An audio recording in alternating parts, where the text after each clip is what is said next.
High, আসসালামু আলাইকুম। সকলে কেমন আছেন? অনেক দিন পর ঘুরতে আসছি পাহাড়ে হাইকিংয়ের জন্য। তো এত সিঁড়ি দিয়ে উঠতে উঠতে অবস্থা খারাপ, সাথে বান্দর।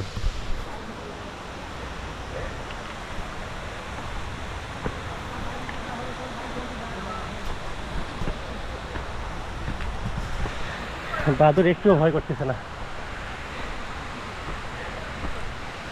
আরও যে কত সিঁড়ি অতিক্রম করতে হবে জানা নেই, যদিও সাইড দিয়ে অনেক ঝর্ণার পানির শব্দ এখনো পাওয়া যায়। তো আমি হাঁটতেছি আর বাদর একদম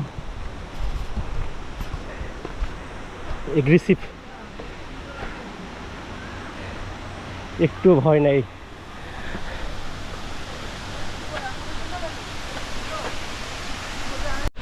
একদম লো এনার্জি, লো।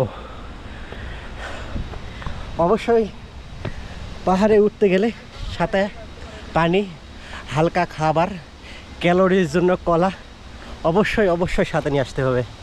যদি আমরা প্রথম আসছি এখানে, মনে করছিলাম দোকানপাট আছে এখান থেকে কিনে খাবো, তো কিনে খাওয়ার মতো এখানে কিছুই পালাম না।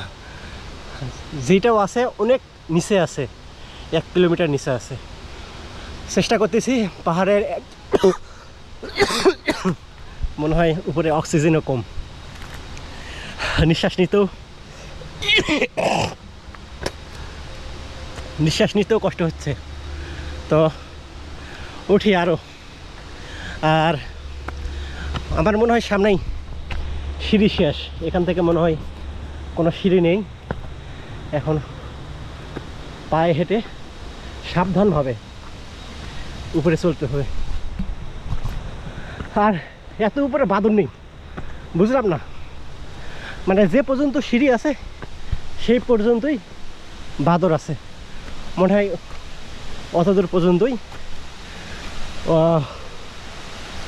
মানুষজন আসে, খাবার দেয় বাদরকে, বাদর সেখানে থাকে।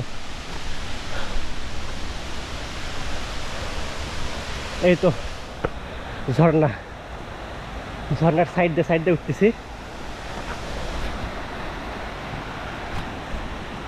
গাছগুলো কি বিশাল বিশাল। আর এই জঙ্গলে মানে পাহাড়ে আসার সময় শুধু একটা ছোট সাপ চোখে পড়ছে, তাছাড়া সাপ চোখে পড়ে নাই। অনেক ছোট সাপ, যে জঙ্গলে অবশ্য অনেক অযোগ্য সাপ থাকে। মালয়েশিয়াতে অনেক অযোগ্য সাপ পাওয়া যায়, দেখা যায়। আমি কয়েকবার দেখছি অযোগ্য সাপ, কিন্তু এখানে অযোগ্য সাপ এখন পর্যন্ত চোখে পড়লো না। আল্লাহ মাফ করুক, চোখে যেন না পড়ে, কোনো সাপ, কোনো জীবজন্তু যেন চোখে না পড়ে, এটাই চাই। কারণ এগুলো খুবই ভয়ঙ্কর।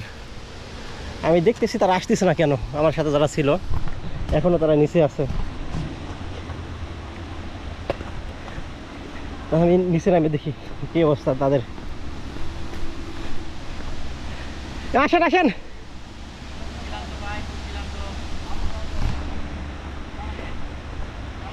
এই বয়সে যদি এত ক্লান্ত হয়ে যান তাহলে কেমনে কি?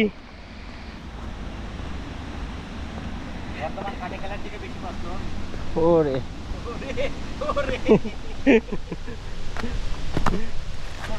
অনেক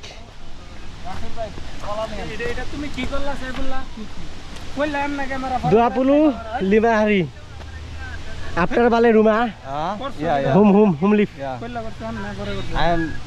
I am now running training. এখনই যদি ক্লান্ত হয়ে যাও তাহলে বাড়িতে কি করবে?